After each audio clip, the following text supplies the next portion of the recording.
Our final keynote for this morning before our Build the Connected Society panel comes from a gentleman from this region who did good and has now conquered the West too. Please welcome on stage Verizon's global CIO, Shankar Arumugavelu.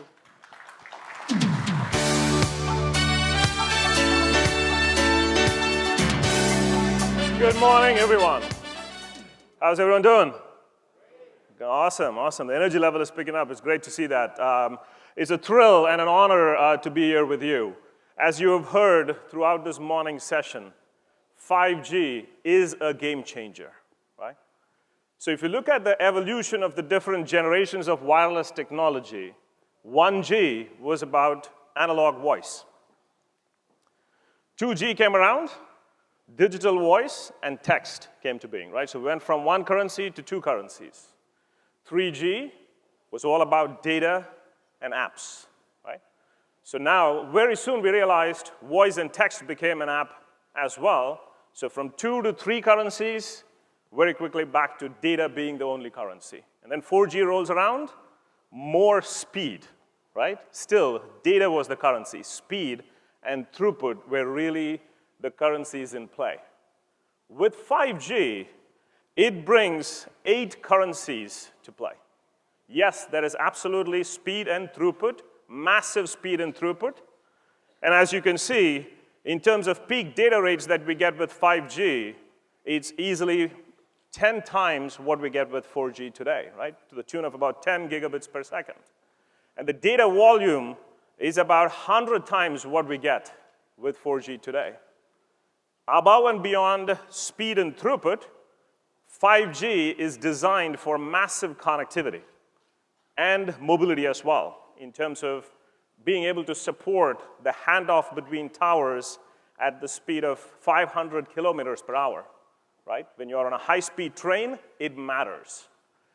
Same way with connected devices. Today in 4G, it supports about 100,000 per square kilometer, and we're talking about 1 million connected devices per square kilometer with 5G.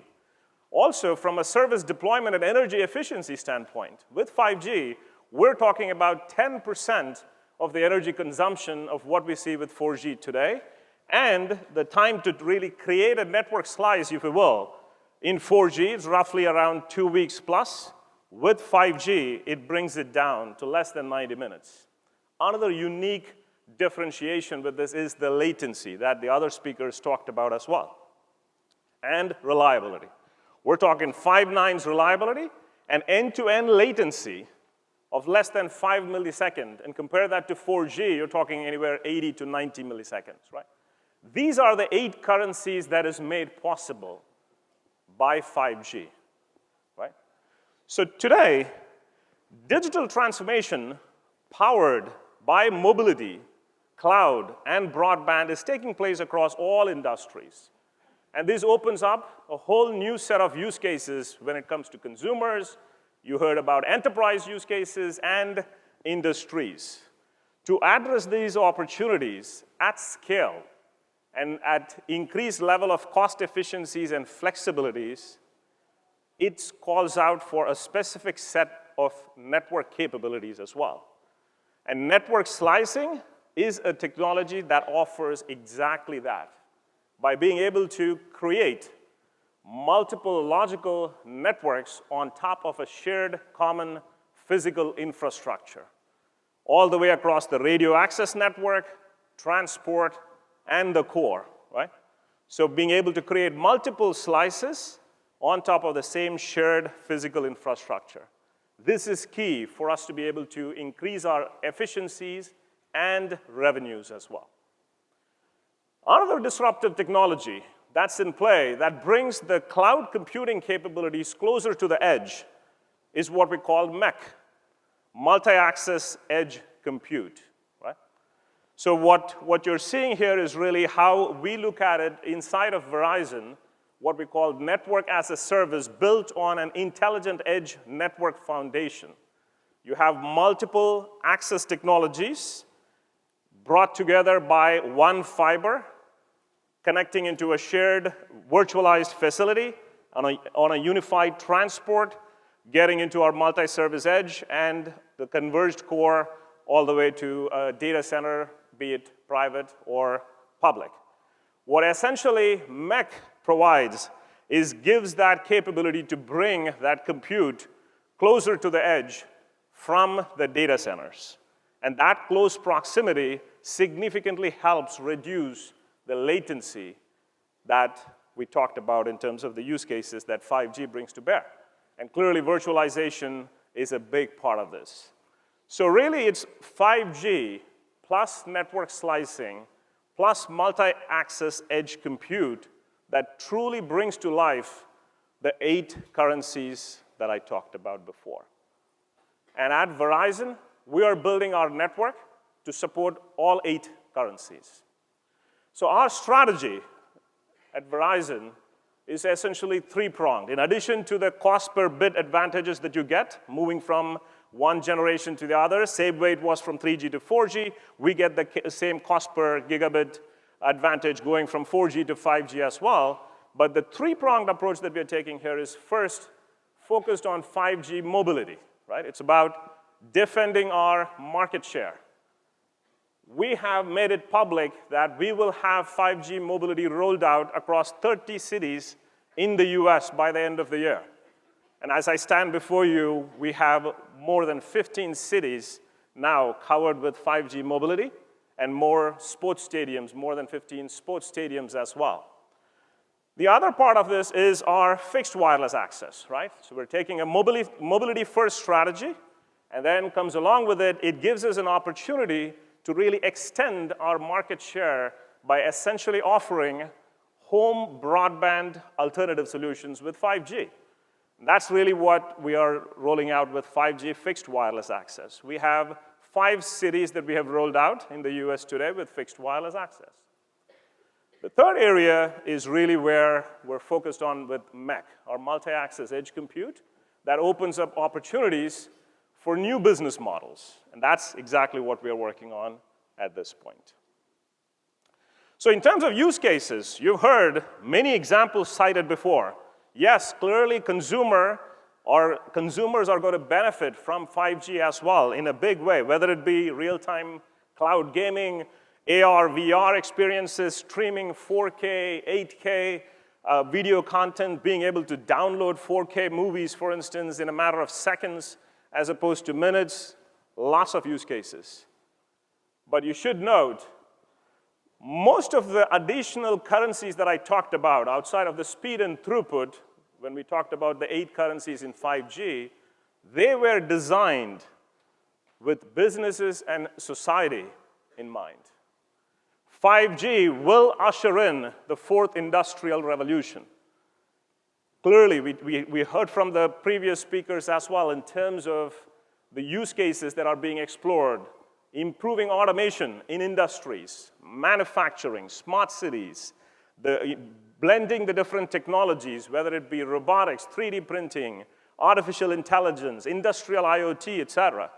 So fundamentally changing how the industry works and how we can accelerate the pace of digital innovation and deepen our enterprise relationships. One example I can give you, at Verizon, we are partnering with our fiber optic manufacturing company, Corning. Many of you should be familiar with that. So we have installed 5G and MEC in their fiber optic cable manufacturing facility in Hickory, North Carolina.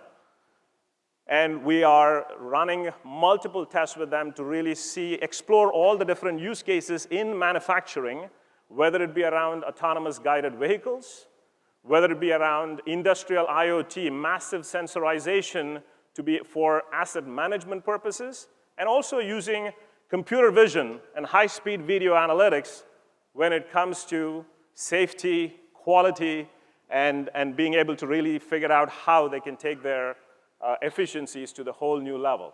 And the thing that excites the Corning team is now with this infrastructure in place and the data they are able to get from all these sensors, they are reimagining the way work gets done and seeing how to convert that data to an insight which will bring a completely different level of efficiency when we talk about automating their factories. Many such more examples, remote surgery, for instance, transportation, smart retail, AR, VR, changing the experience there. Quite a lot of use cases to explore.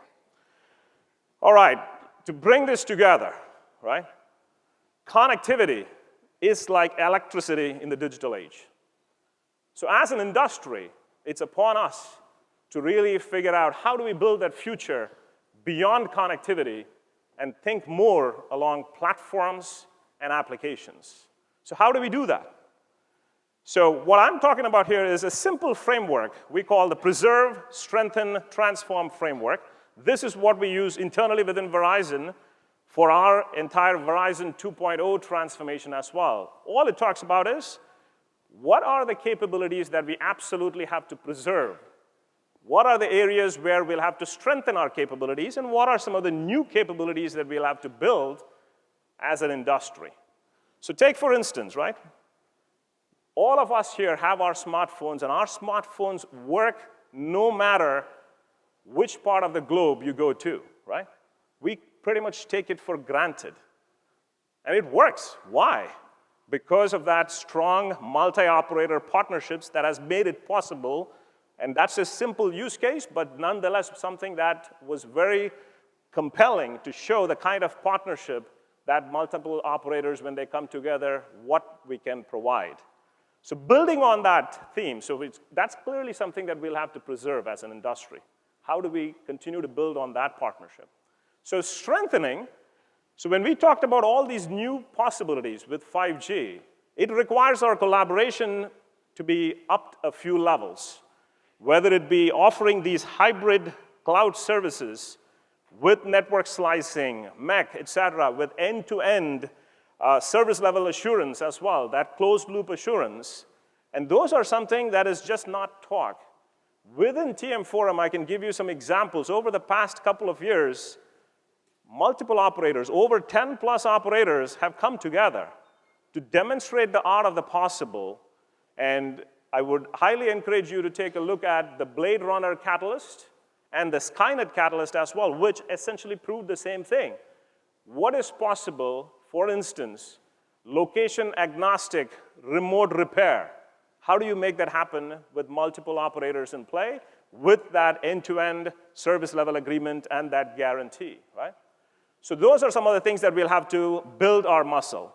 And when it comes to transforming, we'll have to now look at that collaboration extending beyond the service provider industry and be able to create that innovation platform that can bring a diverse ecosystem of partners for us to be able to realize the full potential.